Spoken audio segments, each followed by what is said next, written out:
আমাকে উড়িয়ে দাও, আমাকে পুড়িয়ে দাও, আমাকে ভাসিয়ে দাও ওই নীল আকাশে।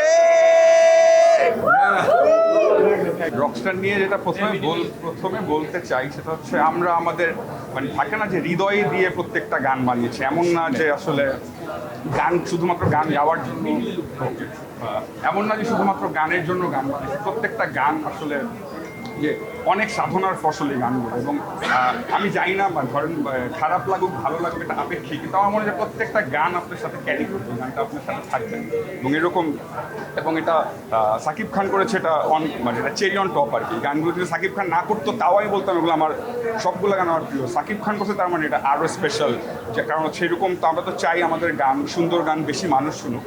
তো যখন সাকিব খান এটা রিপ্রেজেন্ট করে তখন আসলে বাই ডিফল্ট বেশি মানুষের কাছে যায়।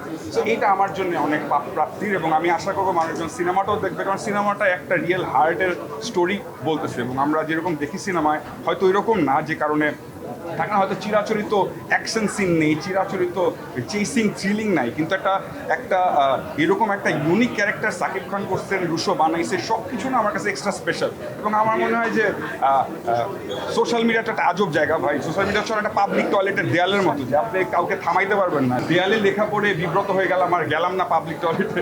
আমি এটা বলতেছি, আমি বললাম যে এরকম আসলে সিনেমাটা মানুষের দেখা উচিত, গানগুলো শোনা উচিত। দ্যাটস ইট, এইটুকু আমি বলতে পারি। আমরা আমাদের সর্বোচ্চ চেষ্টা করছি, বাকিটা আসলে অনেকে বলতেছে যে ইউটিউবে যে আল্লাহ দেখে মানুষের সাকিব খানই গান গাচ্ছে, আবার অনেকে বলতেছে যে কী গান এটা, সাকিব খানটা মিলতেছে না।